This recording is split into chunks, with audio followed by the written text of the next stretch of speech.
આ ગુજરાત સરકાર બંધારણના વિરોધમાં જઈને પોતાના રીતે કમિટી બનાવીને આજે જિલ્લાએ ફરીને પોતાના આરએસએસ ના પદાધિકારીઓ, ભાજપના પદાધિકારીઓ ના જોરે બહુમતી સાબિત કરે છે જિલ્લાઓમાં, અને એવો ઠરાવ કરે છે કે આદિવાસીઓ પણ આ યુસીસી નું સમર્થન કરે છે, આદિવાસીઓ પણ યુસીસી લાગુ કરવાની માંગ કરે છે.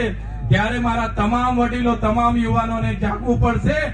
જો આપણે મજબૂતાઈથી રજૂઆત નહીં કરીશું, જો આપણે મજબૂતાઈથી લડવા નહીં ઉતરીશું, તો લખી રાખજો, આવનારા 2 મહિનામાં યુસીસી સમગ્ર ગુજરાતમાં લાગુ થઈ જશે. એની સામે આપણે લડવું પડશે. આપણા બાળકોના ભવિષ્ય માટે, આપણા જે સંવિધાનના પ્રાવધાનો છે એના માટે, આપણા બાપ દાદાઓએ પેઢી દર પેઢી આદિ અનાદિકાળથી સાચવેલી આપણી નીતિ નિયમો, રૂઢિઓ સાચવવા માટે આ યુસીસી ની પણ આપણે વિરોધ કરવો પડશે.